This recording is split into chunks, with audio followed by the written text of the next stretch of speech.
창세기 속의 그리스도 첫 번째로 보도록 하겠습니다. 첫 번째가 있다는 말은 두 번째가 있다는 말이죠. 첫 번째 창세기 속의 그리스도에서는 1장부터 11장까지 살펴보는데 그 속에서 네 가지 사건이 나옵니다. 창조, 타락, 홍수, 바벨탑 사건이 나오는데 그걸 통해서 그리스도를 어떻게 창세기 속에 이렇게 숨겨두셨는지 보도록 하겠습니다. 창세기 3장 15절을 우리 같이 찾아서 읽도록 하겠습니다. 창세기 3장 15절요.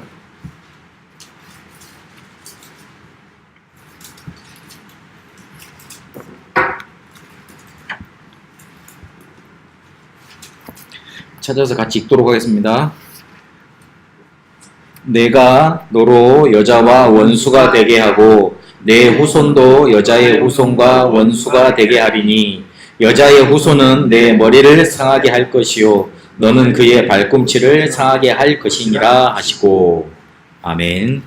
창세기 3장 15절에 내가 너로, 하나님이 너는 뱀을 말하지요. 여자와 원수가 되게 하고, 그리고 후손도 여자의 후손과 원수가 되게 하리라 그랬는데 그 여자의 후손이 와서 하실 일이 기록되어 있습니다. 여자의 후손이 와서 하시는 일이 뭐냐면 뱀의 머리를 상하게 할 것이요 그랬습니다. 우리나라 말에는 상하게 한다 그러니까 상처만 준다 이렇게 이해할 수 있는데 영어 성경에만 봐도 크러쉬, 갈아버린다는 거예요. 믹서기에 놓고 갈아버린다는 말이 크러쉬란 말인데 그렇게 완전히 그 권세를 없애버릴 것이다 그렇게 설명하고 있습니다. 그런 다음에 그러면 너는 그의 발꿈치를 상하게 할 것이라. 이거는 무슨 말이냐면 예수님께서 돌아가실 것, 십자가에 달려 돌아가실 것, 이제 그걸 말씀하시는 거죠. 그래서 창세기 3장 15절을 우리에게 허락하셨는데 이 창세기 3장 15절로 해서 복음이 시작이 됩니다. 그래서 이거를 처음 주셨다. 원래 복음으로 처음 시작으로 주셨다. 그래서 원시 복음 그렇게 말을 합니다. 성경을 우리가 어떻게 봐야 되느냐? 보는 눈이 중요하다고 저번에 마지막에 결론에 말씀드렸습니다. 성경은 다르게 보는 게 아니라 그리스도로 봐야 됩니다. 하나님은 우리에게 성경을 왜 주셨냐면 이것을 읽고 요한복음 5장 39절에 보니까 구원을 받도록 주신 책인데 그 구원의 길이 뭐냐면 그리스도입니다. 그래서 이 그리스도를 제대로 찾아 누릴 수 있도록 하나님은 성경을 편집을 하셨고 성경을 써 놓으셨습니다. 성경을 볼 때마다 뭘 찾아내야 되냐면 그래서 그리스도를 찾아내야 됩니다. 그리스도를 못 찾아내면 미안하지만 성경을 제대로 못 읽은 겁니다. 성경 속에 하나님은 이 그리스도를 통해서 우리가 하나님을 만나고 죄와 저주의 세력을 무너뜨리고 사단의 권세를 꺾도록 만들어 두셨습니다. 그리고 두 번째, 요 그리스도가 그냥 머물러 있지 않고 우리 속에 지식으로만 그냥 우리만 구원받도록 하나님 그렇게 만들어 놓지 않으시고 이것이 전달되도록 만들어 놓으셨습니다. 그걸 보고 뭐라 그러냐면 전도 그럽니다. 하나님의 우리에게 원하시는 일이 뭐냐면 예수님을 그리스도로 믿는 겁니다. 요한복음에 보니까 그렇게 말씀하셨어요. 그러면 하나님의 뜻도 우리가 많이 찾는데 예수를 그리스도로 믿고 구원받는 게 하나님의 뜻입니다. 디모데전서 2장 4절에 보니까 예수를 그리스도로 믿어서 구원받는 이게 모든 사람한테 전해지기를 원하십니다. 그래서 모든 사람이 예수를 그리스도로 믿고 구원받기를 하나님은 소원하십니다. 그거에 우리가 쓰임받는 거 그게 되는 걸 보고 전도 그럽니다. 이거 하나님의 뜻, 하나님의 소원은 다른 게 없어요. 이거밖에 없어요. 그러면 요 그리스도를 어떻게 전달되게 하시느냐? 제자를 통해서 전달되게 하십니다.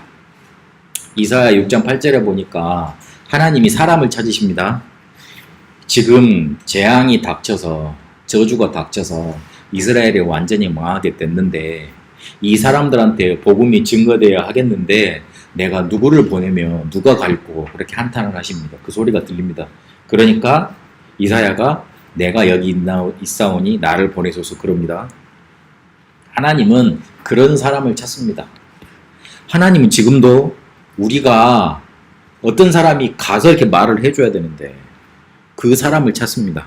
그래서 그 사람 중심으로 성경의 모든 기록을 만드셨고 성경의 모든 역사를 이루셨습니다. 그래서 예수님이 이 땅에 오셔서 본인 혼자 이렇게 역사하시고 일을 하셔도 괜찮잖아요. 그런데 마가복음 3장 13절 14절에 보니까 예수님이 사역 중에 제일 첫 번째 하신 일이 뭐냐면 사람을 부르셔서 제자 삼으신 거였어요. 함께 있으시면서 내가 뭘 할 건지 보여주는 일을 제일 먼저 하셨어요. 그래서 요 제자 중심 관점으로 모든 일을 이루셨고 이 제자들을 통해서 복음이 전달되게 하시면서 그리스도가 전달되게 하시는 게 성경사고 교회사고 지금까지 우리에게 들어온 역사입니다. 성경을 볼 때 요 세 가지를 놓고 정확하게 보셔야 돼요. 우리 랩런트들도 그리스도를 찾아야 돼요. 성경을 볼 때. 성경을 볼 때 이거를 통해서 하나님이 나한테 주시는 구원의 말씀에 대해서 붙잡아야 돼요. 많이 읽어서 머리도 좋아지고 그다음에 공부도 잘할 수 있는 그런 근성도 생기고 축복도 많이 받아야 되겠지만 요 세 가지로 봐야 됩니다. 우리의 성경도 이렇게 보면 성경을 또 이렇게 본다고 이렇게 말씀을 드렸지만 성경을 이렇게 보다 보면 우리의 인생도 여기에 맞춰지게 돼 있습니다.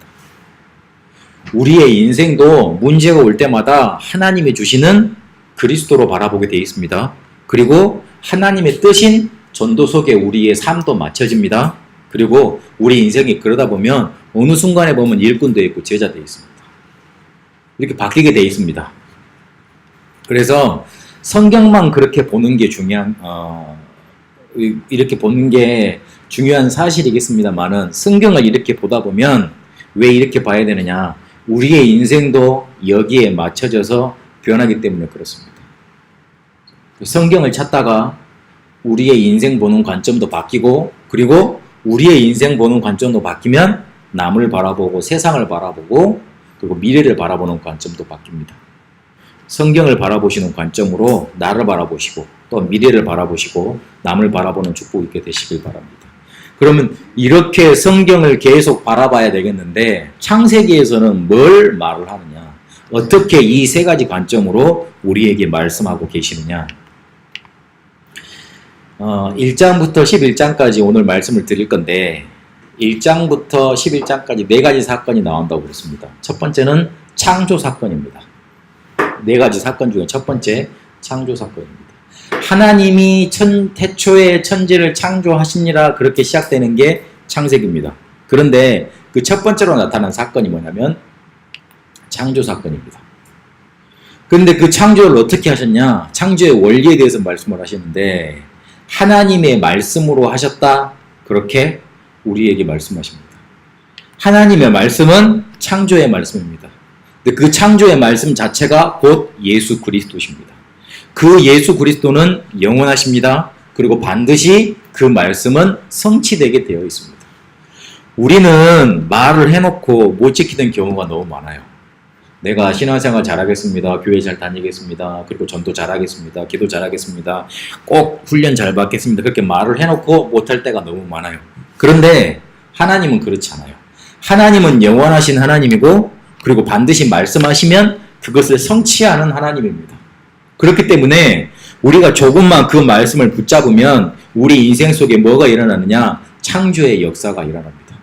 하나님은 그 말씀을 가지고 우리 인간을 만드셨고 그리고 세상을 창조하셨어요. 그래서 처음에 만드실 때 완벽하게 만드셨어요. 왜냐하면 그 만드신 원리 자체가 완벽하기 때문에. 근데 그 말씀이 누구시라고요? 곧 예수 그리스도라. 어디에 그런 말이 있습니까? 요한복음 1장 1절부터 14절 보니까 말씀이 육신이 되어 우리 속에 임했다 그랬고 말씀은 곧 하나님이라고 그랬습니다. 그래서 하나님 그분이 말씀이 되셔서 그 말씀을 가지고 세상을 창조하신 거예요. 그 완벽한 걸로 이 세상을 만드신 겁니다. 근데 그 중에 뭘 가장 쉽게 말하면 중요하게 만드셨냐면 사람을 가장 중요하게 만드셨어요.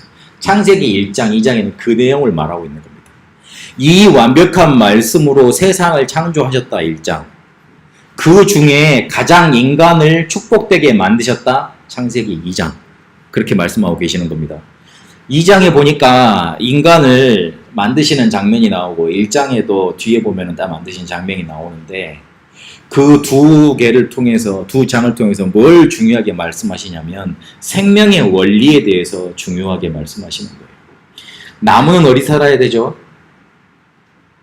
나무는 어디 살아요? 땅. 물고기는 물. 새는 하늘. 사람은 하나님과 함께 유치원 때는 잘하더니 뭐. 물고기는 물속에, 나무는 땅속에, 새는 하늘에. 유치원생들이 잘하는데 초등생들 다 커가지고 잘 알아요. 이제. 그게 뭘 말하는 거냐면 생명의 원리를 말하는 겁니다. 하나님이 첫째 날 뭘 만드셨죠? 빛. 두 번째 날은 뭘 만드셨죠? 궁창. 세 번째 날은 뭘 만드셨죠? 세 번째 뭐 만들었어요? 바다 만들었잖아요. 그래가지고 이렇게 바다를 만들면 뭐가 생겨요? 자연스럽게 육지가 생기지. 넷째 날은 뭘 만드셨어요? 빛을 만들어 놓고 그 빛이 있을 때는 낮이라 그랬고 빛이 없을 때는 어둠이라 그랬죠. 밤이라 그랬죠. 그러니까 쉽게 말해서 빛을 만들어 놓고 그 빛이 활동할 수 있는 광명체들을 넷째 날 만들었어요. 둘째 날에는 궁창을 만들었다 그랬죠. 궁창이 만들면서 어떻게 됐어요? 궁창이 이렇게 지구를 둘러들고 있는 물띠잖아요. 그러면서 물이 생겼어요. 이렇게 바다에. 그러니까 쉽게 말해서 이제 위에 있는 물, 아래에 있는 물이 생긴 거예요. 그래서 다섯째 날에 뭘 만들었어요? 그 물에서 살 수 있는 물고기, 그렇지. 물고기들을 만들었어요. 그 여섯째 날에 뭐 만들었어요? 셋째 날에 뭐 만들었다 그랬어? 육지 생겼다 그랬죠. 그 육지에서 살 수 있는 가축, 짐승, 그리고 뭐 만들었어요? 마지막에 사람 만들었어요. 하나님은 살 수 있는 배경을 만들어 놓고 그 다음에 생명들을 만드셨어요. 얼마나 과학적이라 보면. 우리는 얼렁뚱땅 이렇게 마음대로 만들어도 되잖아요. 처음에 사람만 딱 만들어 놓고 그 다음에 나중에 뭘 만들어도 되잖아. 그런데 하나님은 생명이 잘 살아날 수 있는, 생명이 살 수 있는 그런 배경들, 원리들을 딱 만들어 놓고 뒤에 살 수 있는 생명체들을 만드셨어요. 그게 생명 원리고 창조의 원리예요. 그러니까 물고기를 먼저 만드신 게 아니고 물을 먼저 만드신 거예요. 나무를 먼저 만드신 게 아니고 땅을 먼저 만들게 하셨어요. 새를 먼저 만드신 게 아니고 새가 살아갈 수 있는 하늘부터 만드셨어요. 우리를 베트남 복음화 할 수 있도록, 세계 복음화 할 수 있도록 그런 사람들로 불러주셨잖아요. 축복을 미리 예비해 놓고 부르신 거예요. 분명히 그러신 거예요. 그렇기 때문에 확신해야 돼요. 내가 살아갈 수 있는 걸 분명히 하나님의 축복으로 예비해 놓으시고 나를 그 축복 속으로 인도해 가시는 거예요. 그게 창조 원리고 생명의 원리입니다. 그런데 그 생명의 원리 중에 인간은 하나님의 형상대로 만들어서 하나님과 함께 하나님 안에서 살 수 있도록 만드셨어요. 그게 우리 인간에게 주신 생명의 원리고 참 행복이고 참 축복입니다. 그래서 행복은 내가 있어야 될 곳에 있는 것이 행복입니다. 우리 하나님의 자녀는 예배 시간에 예배할 때 어디 있어야 되죠? 예배하는 자리에 있어야 돼요. 그게 행복이에요. 만약 이 시간에 예배 시간에 조금 돈을 더 벌겠다, 아니면 조금 좋은 자리에 가서 자겠다, 아니면 또 살겠다, 놀겠다, 또 왔다 갔다 하잖아. 그때는 괜찮을지 몰라요. 미안하지만 예배 안 드려서 나중에 실패하는 게 아니고, 쉽게 말하면 하나님의 자녀가 있어야 될, 사람이 있어야 될 근본 행복 원리에서 자꾸 벗어나 있기 때문에 그것 때문에 나중에 실패하게 돼요. 그래서 우리 랩런트를 잘 들어야 돼요. 예배할 때는 예배의 장소에 있어야 돼요. 예배 시간 때는 예배할 수 있는 그 자리에 가 있어야 돼요. 만약에 내가 군대 같은 데 가서 예배할 수 없는 그런 시간대가 온다. 내가 어느 순간에 뭔가 홀로 떨어져 있어서 예배할 수 없는, 다른 사람하고 같이 예배할 수 없는 그런 시간대가 온다. 그러면 시간을 정해놓고 혼자서도 예배 드려야 돼. 우리가 행복의 원리에서 원래 있어야 될 그 자리에서 자꾸 벗어나 있기 때문에 자꾸 문제가 오는 거예요. 뭔가를 못하고 예배 안 드리러 왔다, 예배 안 드렸다, 그래서 멸망이 오는 게 아니고 원래 만들어 놓으신 행복의 원리에서 벗어나 있기 때문에 자꾸 실패가 오는 거예요. 처음에는 괜찮아요. 나중에 문제라니까. 처음에는 괜찮은 것 같아. 근데 나중에는 완벽하게 문제가 와버려요. 그래서 우리 인간을 하나님의 형상으로 만드셔서 하나님 안에서 살 수 있도록 원래 그렇게 원리를 만들어놨어요. 왜 우리는 그래야 된대요? 원래 그래요. 원래란 건 없지만, 저도 원래라는 말 잘 안 쓰지만 원래 그렇게 만들어놨어요. 그래서 그걸 보고 창조 원리 그러고 인간의 행복 원리 그럽니다. 그런데 그렇게 만들어 놓은 첫째 아담이 성공했습니까? 아니요. 실패했어요. 누구한테요? 사단한테. 그래서 하나님은 둘째 아담을 보내시기로 작정을 하신 겁니다. 둘째 아담이 누구지요? 로마서 5장 14절에 오실자의 모형이라고 그랬거든요. 아담을 보고. 오실자가 누구예요? 누가 오셨어요? 지금 레비가 들어왔는데 레비 영상인가? 아니지. 누구지? 예수 그리스도의 모형이라고 그랬잖아.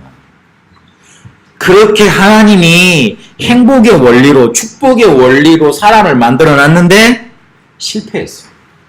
그래서 하나님이 둘째 아담을 보내셔야만 됐던 겁니다. 이게 창세기 1장, 2장에서 나타난 말씀입니다. 그래서 창조 때 뭘 말씀하신다고요? 창조 때 뭘 말씀하신다고요? 에잉? 창조 때 뭘 말씀하신다고요? 하나님의 우리 인간을 축복되게 만드셨다고요. 그런데 그 축복에서 행복의 원리에서 벗어나게 돼버렸다. 그래서 인간이 어떻게 됐느냐? 타락하게 됐습니다. 그 타락되는 사건이 어디에 나오느냐? 창세기 3장부터 5장까지 나옵니다. 창세기 3장에 인간이 실패되는 사건이 나옵니다. 거기에 누가 출연합니까? 사단이 인간 세계에 출연합니다. 그래서 뭐를 파괴합니까? 언약을 파괴합니다. 창세기 2장 17절에 분명히 선악을 알게 하는 나무 먹지 말라 하셨잖아요. 그러면 반드시 정령 죽으리라 그러셨어요.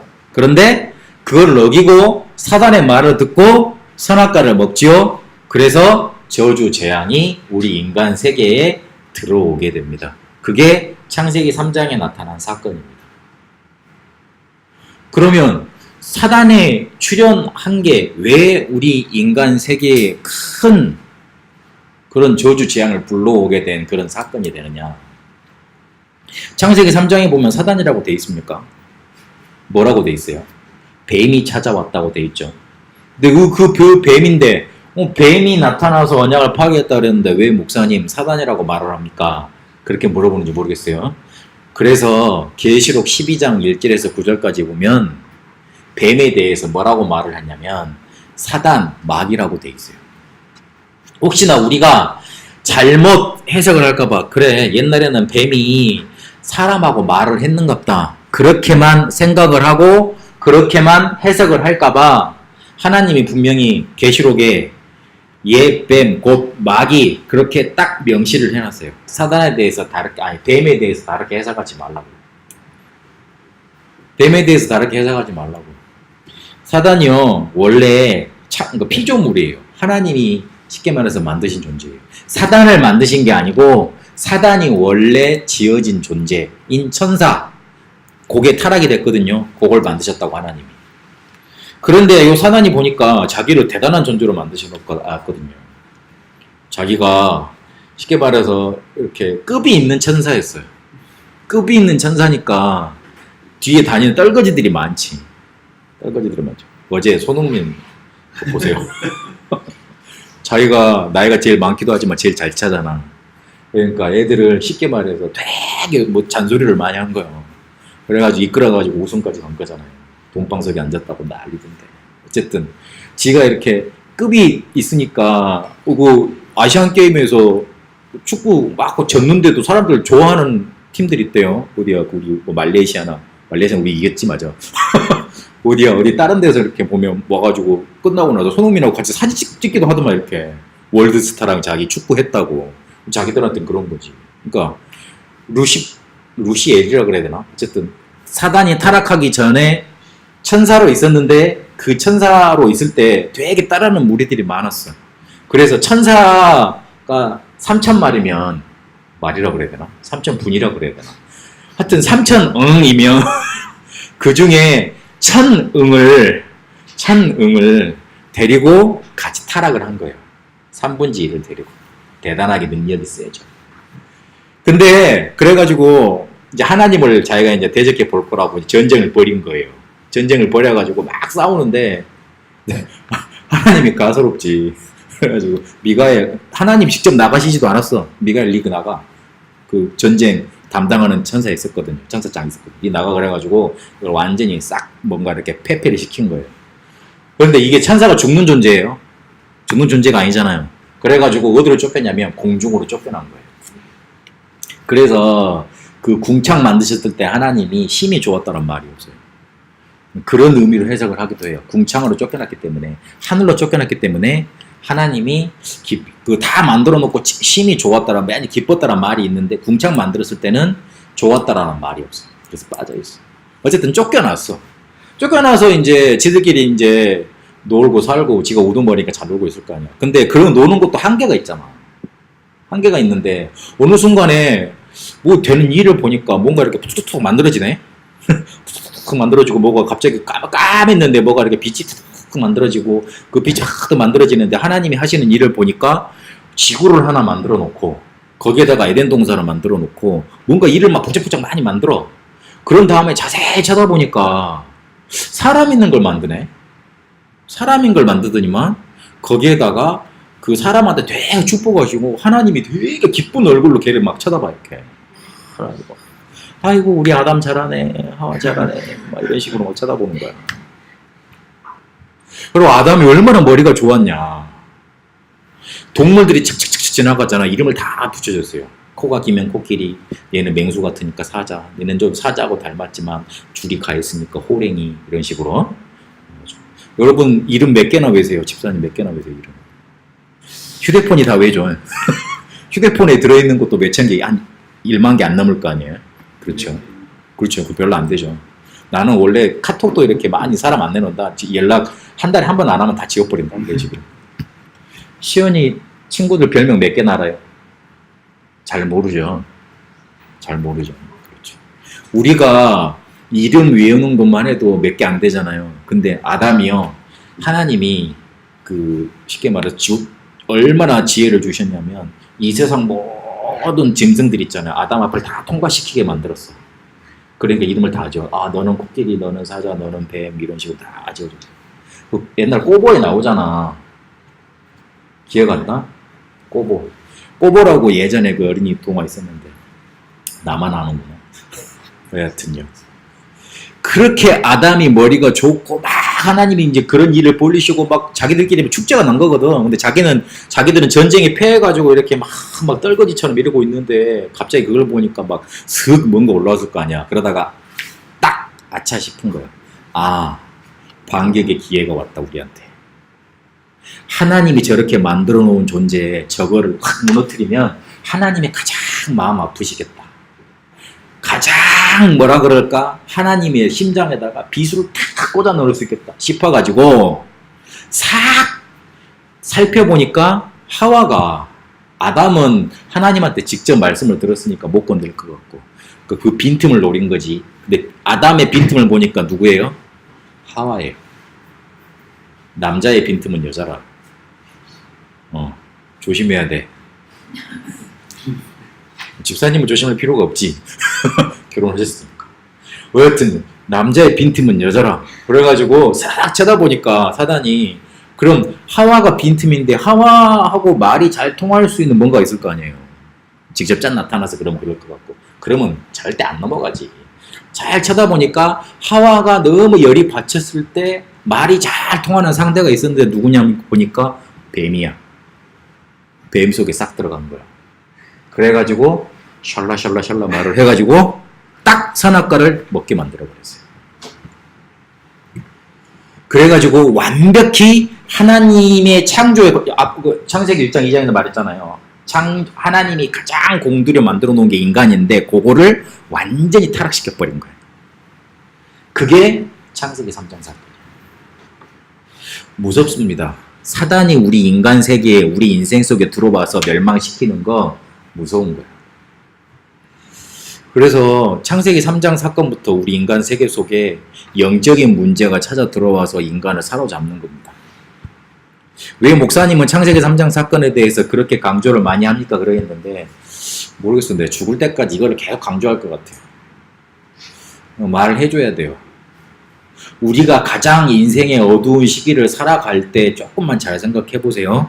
하나님을 떠나서 저주 재앙 속에 사단이 주는 그런 지뢰의 폭탄 속에 우리가 갇혀 있을 때가 많아요. 쉽게 말해서 사단이 만들어 놓은 흑암 속에 우리가 갇혀 있을 때가 우리 인생의 가장 암흑기고 어려울 때라. 근데 이걸 말해주지 않아요.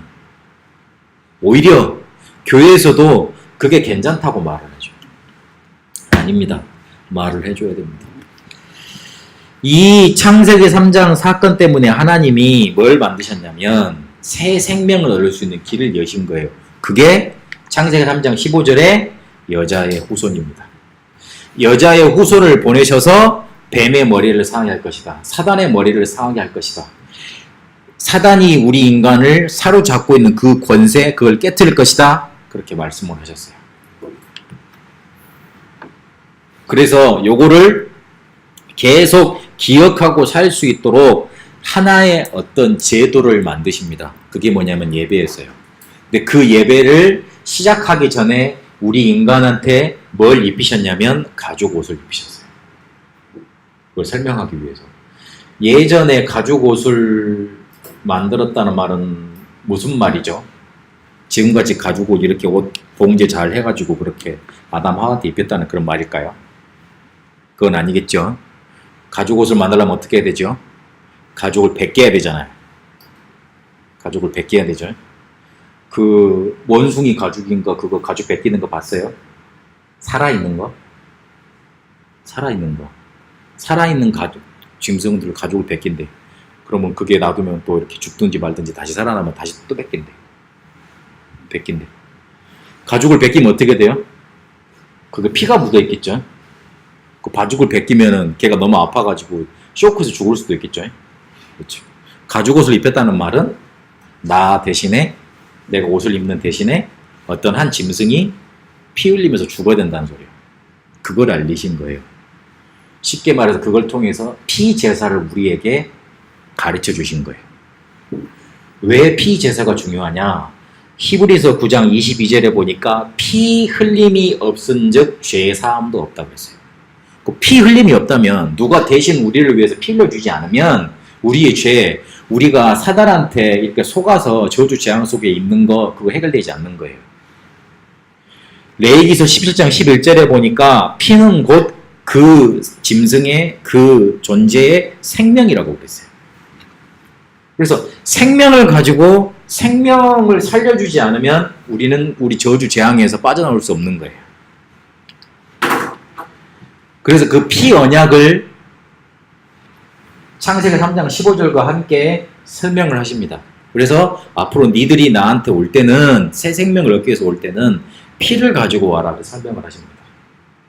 그러면서 아담이 그 피 언약을 듣고 한 일이 있었는데 그게 뭐냐면 하와의 이름, 하와를 원래 이브였는데 하와라고 이름을 바꾸죠. 하와는 뭐예요? 모든 산자의 어머니. 맞나? 다시 봅시다. 네, 저번에 틀리게 말을 해가지고 한호위에서 틀리게 설명을 하고 왔어. 그렇지. 이 창세기 3장 20절에 보니까 아담이 그의 아내의 이름을 하와라 불렀으니 그는 모든 산자의 어머니가 됨이더라 그랬어요. 왜 그렇게 이름을 바꿨을까요? 왜 그렇게 이름을 불렀을까요? 그 위로 올라가 보세요. 아담이 하나님이 왜 너 그거 먹었냐 질책을 하니까 뭐라고 대답을 했습니까? 하나님이 만들어줘서 내게 짝 지어준 저 여자가 나를 이렇게 실패하게 만들었습니다 그러잖아요. 그러면 그 마음속에 뭐가 있다는 소리예요? 여자를 원망한다는. 야, 네가 왜 먹었냐? 쉽게 말해서 여자를 한 대 집어먹고 싶은데 하나님 앞에서 집어먹지는 못하고 이렇게 막 열이 따받고 막 참고 있는 거지. 저 여자가 그랬어요! 막 그러는 거지. 그래가지고 내가 저 여자 때문에 망했구나. 이제 에덴 동산에 쫓겨났구나. 내 왕의 지 다 발각되었구나. 그 생각을 하고 있었는데 하나님이 창세기 3장 15절에 뭐라 그래요? 여자의 후손을 통해서 구원의 길이 열린다고 말씀을 주시잖아. 그때 아담이 아차 싶은 거예요. 나는 여자 때문에 내 인생이 망했다고 생각을 했는데 그게 아니구나. 저 여자 때문에 내가 이제 구원도 받겠구나. 그 생각이 든 거예요. 그래서 모든 산자, 살아날 자들이 저 여자를 통해서 나타나겠구나. 와, 저 여자가 축복의 여자구나. 그래서 이름을 허아라고 바꾼 거예요. 모든 산자의 어머니라고. 아니면 저주의 이름을 바꿨겠지. 저 여자를 통해서 내가 저주를 받았다. 이름을 바꿨겠죠. 또 다른 걸로. 그렇게 바꾼 거예요. 그 언약을 붙잡았다는 소리예요? 못 붙잡았다는 소리예요? 붙잡았다는 소리예요. 그래서 그 뒤로 피 제사를 계속 드리면서 이 사람들이 구원받도록 이렇게 인도를 받습니다. 그런데 그 뒤에 보니까 가인이 무슨 제사를 드렸습니까? 피 없는 제사를 드립니다. 피 없는 제사를 드리니까 하나님이 가인한테 뭐라 그러셨냐면 죄가 네 앞에 머물러 있다. 죄가 너를 삼키려고 한다. 죄가 너를 삼키려고 하는데 너는 죄를 다스릴지니라 그랬어요. 죄를 다스릴 권세가 우리한테 있어요? 없죠. 그런데 왜 다스리라 그러세요? 죄 다스릴 수 있는 거 방법 주셨잖아요. 뭐 주셨어요? 피제사. 우리한테 오는 죄의 권세 어떻게 다스려요? 우리한테 오는 능력, 죄의 능력, 세상에 그런 막 죄악된 거, 세상 속에서 저주 재앙 그거 어떻게 이겨요? 피제사. 그런데 가인은 알고 있었어요? 몰랐어요? 알고 있었어요? 몰랐어요? 예배 드리면 된다고, 그리스도 붙잡으면 된다고 알고 있었어요? 몰랐어요? 알고 있었지. 그런데 그걸 안 붙잡고 뭘 붙잡았어? 자기한테 오는 죄의 소욕, 죄의 욕망을 붙잡았어. 그러니까 어떻게 돼요? 아담을 돌로 쳐 죽였어요. 돌로 쳐 죽였어요. 맞아요? 에? 아벨 맞잖아요. 나 아담이라고 그랬어요? 죄송합니다. 내가 어제부터 상태가 안 좋아서 지금. 아벨을 돌로 쳐 죽였어요. 나 아벨로 말한 것 같은데. 발음이 세나 요즘에? 아벨을 돌로 쳐 죽였어요. 왜 그랬다고요? 피 없는 제사 드려서. 하나님은 창세기 3장 이길 수 있는 길을 여자의 후손으로 주셨고 그 여자의 후손을 계속 기억할 수 있는 걸로 피제사 우리에게 주셨어요. 근데 그것만 놓쳤어요. 그러니 당연히 쉽게 말하면 친족을 죽이는, 가족을 살인하는 그런 사건이 일어나죠. 비참한 사건이 일어납니다. 그런데 그 가인한테도 하나님이 표시를 주십니다. 표시를 주세요. 벌벌벌 떨면서 하나님 내가 죽인 건 잘못했는데 그럼 나 쫓겨서 이제 어떻게 혼자 살아갑니까? 그러니까 내가 너한테 표시를 줄 테니까 괜찮게 보호해 줄 거다 그렇게 말을 합니다. 하나님은 그것도 그 사람한테도 살아날 수 있는 복음을 또 주시는 겁니다. 가인의 표식을 해가지고 문학작품 막 크게 나오잖아요. 가인의 표를 해가지고 별게 아니에요. 그것도 복음을 말하는 거예요. 그래서 새로운 쉽게 말하면 언약 백성이 또 시작이 됩니다. 그러나 그 인간도 타락을 합니다. 아벨을 통해서 하나님이 아담한테 여자의 후손, 쉽게 말하면 네 후손을 통해서 이렇게 그 사단의 권세를 깨트릴 수 있는 그런 메시아가 올 것이다 예언을 해놨는데 가인은 떠나버리고 그리고 아벨은 죽어버렸잖아요. 그러니까 그러면 하나님 언약이 성취가 안 되는 거잖아. 그런데 셋이라는 아들을 또 낳게 하셔서 그 언약이 이어가게 하세요. 그러면 그 셋한테는 언약이 또 전달이 됐을 거 아니에요. 그런데 그 언약을 전달받은 사람들이 어떻게 됐어요? 창세기 6장에 보니까 또 타락을 했어요. 희한하죠? 언약을 전달받았으면 잘 그 언약 붙잡고 살아야 될 거 아니야. 또 타락을 해요. 그래서 하나님이 뭐라고 그러시냐면 내가 다시는 인간과 내 영이 함께하지 못하겠다. 인간의 날수가 저들이 육체가 돼서 인간의 생명이 120살밖에 안 될 것이다. 그리고 그 당시에 뭐가 있었다 그랬어요? 네피림. 네피림이란 말은 뭘 말을 하냐면 신이 땅으로 떨어져서 인간 육체 속에 들어온 존재를 말하는 거예요. 그런 걸 말하는 거예요. 그러면 지금 어떤 사람들이에요? 무당들. EBS에서 샤먼 노드를 이번 주에 방영을 합니다.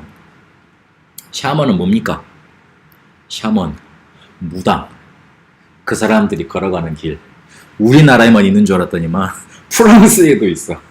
그래가지고 이야 대단하네. 미국에는 없는 것 같죠? 미국 미신 되게 심합니다. 미국 기독교 나라라고요? 거짓말 마세요. 웃기고 있네. 미국에 우리나라보다 어마어마한 미신들이 많아요. 완전 잡탕이라. 미국 가서 이렇게 조금 있으면 뭔가 이렇게 영적으로 베트남보다 10배는 더 심한 것 같더라. 내가 20년 전에 체험해보니까 꽉 누르더라고 뭔가. 계속 기도하고 다녔지. 그때는 뭔가 잘 몰랐겠지만 어쨌든요. 네피림 귀신이 인간 몸속에 들어가가지고 딱 사로잡아서 능력이 나타나는 존재. 쉽게 말해서 무당 같은 존재. 그리고 특히 조심해야 될 게 아이돌.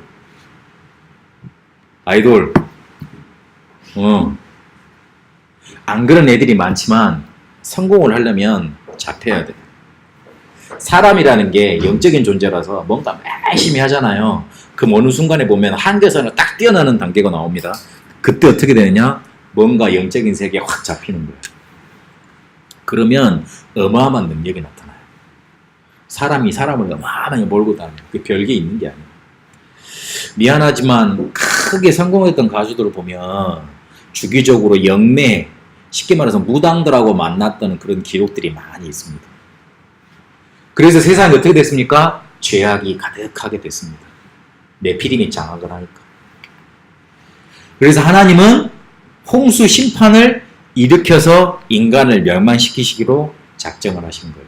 근데 그때도 누가 있었습니까? 노아가 있었어요. 노아는 하나님께 뭘 입었어요?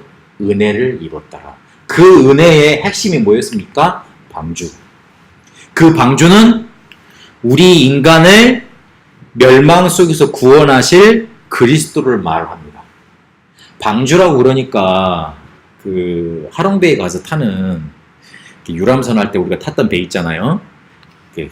식사도 잘 나오고 그 다음에 유리도 잘 돼 있고 밤에 잘 때 이렇게 호텔도 돼 있어서 침대도 돼 있는 그런 배가 아니에요. 어떤 배였겠어요?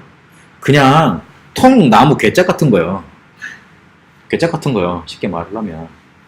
그 120년 지었단 말이 어디서 나오는지는 모르겠는데 500살 때 그 언약을 듣고 600살 때 홍수가 내렸어요. 그럼 그것도 100년인데 500살 때 그 쉽게 말 아들을 다 낳았잖아요. 그럼 아들을 데리고 600살 때 이제 홍수가 났으니까 모르겠어 한 몇 년 지은 것 같아.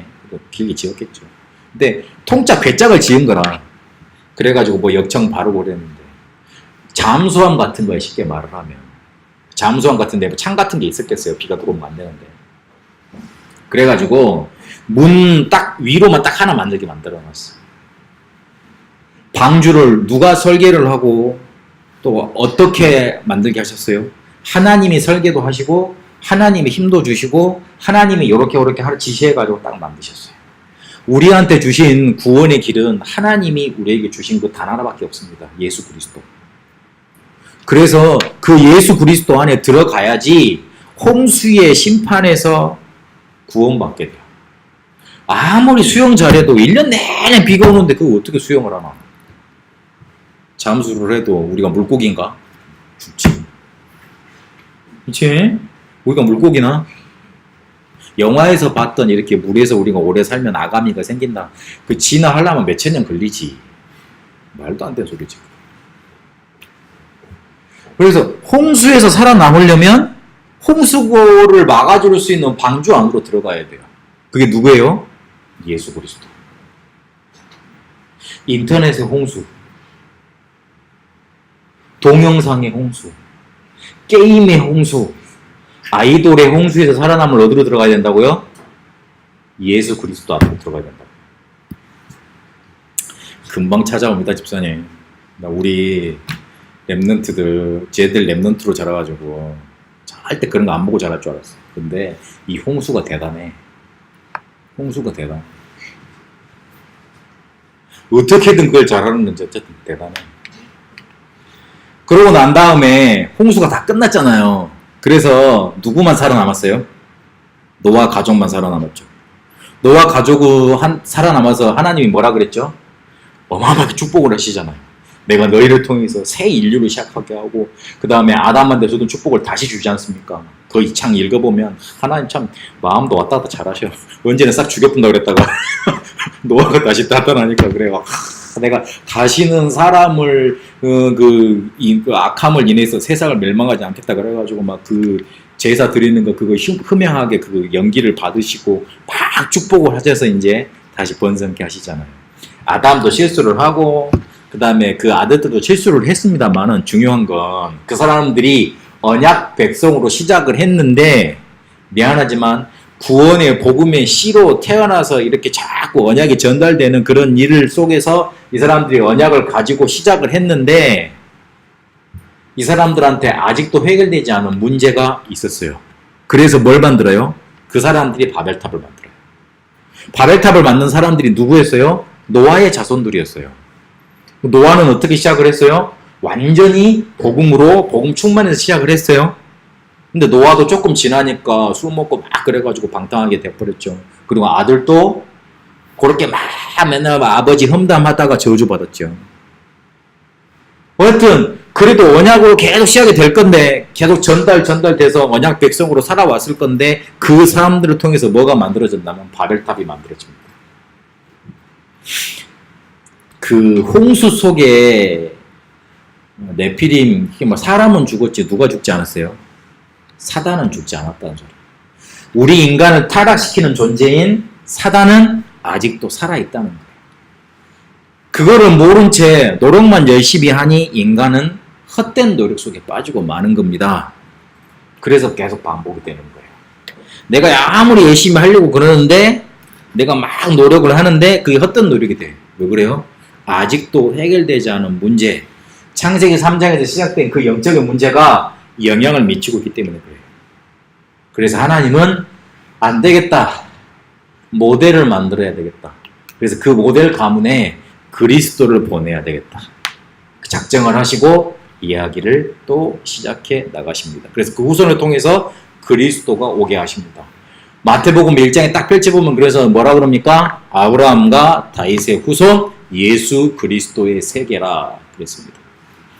그러면 그 한 가문의 얘기는 2주 뒤에 보겠습니다. 2주 뒤에. 이렇게 창세기 1장부터 11장까지는 4가지 사건이 나옵니다. 그런데 그 공통적인 4가지 사건을 통해서 멸망 저주를 설명을 하시지만 거기에 반대되는 개념이 구원의 개념에 대해서 설명을 하십니다. 그 구원하실 자가 누구십니까? 예수 그리스도십니다. 그 핵심이 뭡니까? 창세기 3장 15절에 여자의 후손입니다. 왜 창세기 1장부터 11장까지를 따로 떼서 목사님 설명을 하십니까? 그래 질문할 수 있어요.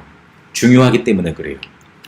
사단이요, 18세기에 벨 하우젠이라는 신학자를 통해서 무슨 가설을 만들었냐면 창세기는 하나님의 말씀 아니다. 편집이 된 문서다. 모세가 쓴 게 아니다. 여호와 문서, 제사장 문서, 신명기 문서, 다른 문서가 있다. 요런 4가지 문서가 JD, EP 그 문서가 서로서로 짬뽕이 돼 있다.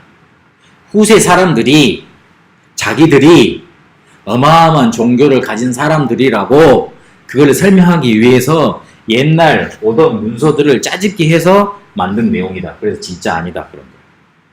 진짜 아니다 그런 거예요. 그러면 창세기 3장에 사단이 나타나는 것도 거짓말이에요. 그러면 그 창세기 3장 문제를 해결할 수 있는 창세기 3장 15절에 여자의 후손도 거짓말이 돼버립니다.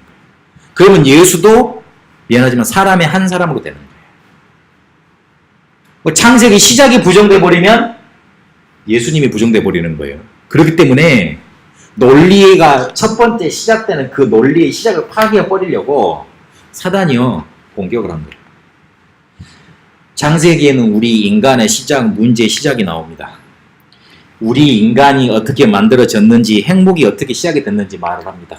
그리고 어떻게 우리 인간이 멸망을 했는지, 원죄가 뭐고 재앙이 뭔지 자세하게 기록을 하고 있습니다. 그래서 창세기 1장부터 11장까지는 되게 중요합니다. 되게 중요합니다. 우리 랩런트들 꼭 가서 집에 가서 읽어보세요. 이번 주간에 제가 방송을 해야 될까 말한다 생각을 하다가 일단 2개를 했어요. 해야 되겠어. 듣든지 말든지 해야 되겠어. 일단 해야 되겠어요. 제가 이렇게 주일날에는 개간 쪽으로만 설명을 해놓고 주 중에는 그러면 여기서 우리가 자세히 쳐다봐야 될까 이렇게 조금 이렇게 따로따로 따서 설명을 할게 드릴게요. 그러면 그걸 같이 이제 하나로 봐야 돼요. 말씀을. 창세기 그래서 중요합니다. 그래서 중요합니다. 결론을 내리겠습니다. 요렇게 계속 성경을 공부해 가면서 우리의 마음속에 누가 담겨야 되느냐? 그리스도 담겨야 돼요. 우리의 마음속에 상처, 원망, 불평, 낙심, 좌절 담겨있기 때문에 우리 인생에 그게 그대로 나타납니다.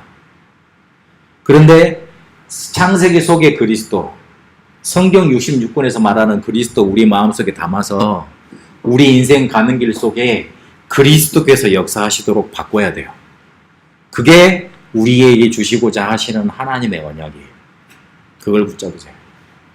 왜 계속 그리스도를 말씀해 나가느냐? 그렇게 마음속에 그리스도 담으시라. 그런 축복이 여러분께 넘쳐나게 되시길 축복합니다. 살아계신 하나님 감사합니다. 우리 속에 그리스도 담기게 하여 주옵소서. 그래서 우리 가는 인생 여정 속에 하나님이 역사하시고 사단의 권세에 물러가고 저주 지향에 떠나가는 일이 일어나게 하여 주옵소서. 창세기 속에 그리스도 오늘 붙잡았습니다. 우리가 붙잡을 건 창세기 3장 15절 여자의 후손 그리스도밖에 없음을 또한 확인합니다. 아직도 죽지 않은, 아직도 해결되지 않은 문제 속에 우리가 헛된 노력으로 허비하지 아니하고 언약 대신 그리스도 온전히 붙잡게 하여 주옵소서. 살아계신 우리 주 예수 그리스도 이름으로 기도합니다. 아멘.